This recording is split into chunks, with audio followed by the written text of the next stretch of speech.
শ্রীকৃষ্ণ বলেন যে আমাদের জীবনে খুশির বা আনন্দের কোনো রাস্তা নেই। জীবনে আনন্দে থাকাটাই হলো একমাত্র রাস্তা।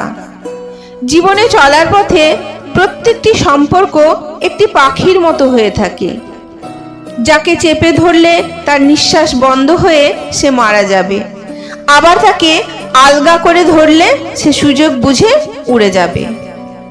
আর যদি তুমি তাকে পরম যত্নে, স্নেহ, ভালোবাসা ও আদর দিয়ে আগলে রাখো, তাহলে সে তোমার কাছে চিরকাল তোমার অনুগত হয়ে থেকে যাবে। কারোর জীবনের খামতি আলোচনা না করে তোমার জীবনের ভালো দিকটা সবার সামনে প্রস্ফুটিত করতে থাকো। কেননা লোক ভালো কিছু দেখলে তবেই না তোমার প্রতি আকর্ষিত হবে। ঠিক যেমন আমরা সদ্য প্রস্ফুটিত ফুলের আকর্ষণে বাগানে ছুটে যাই। যখন আপনার জীবনে একটা দরজা বন্ধ হয়ে যায়, তখন মনে মনে সংকল্পবদ্ধ হন কোনো ভালো কিছুর জন্য আপনার জীবনের আলাদা দরজা বা আলাদা রাস্তা খুলতে চলেছে। সফলতার মানদণ্ড সবসময় পয়সা দিয়ে বিচার করা যায় না।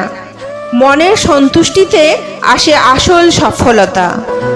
জয় শ্রীকৃষ্ণ। রাধে রাধে।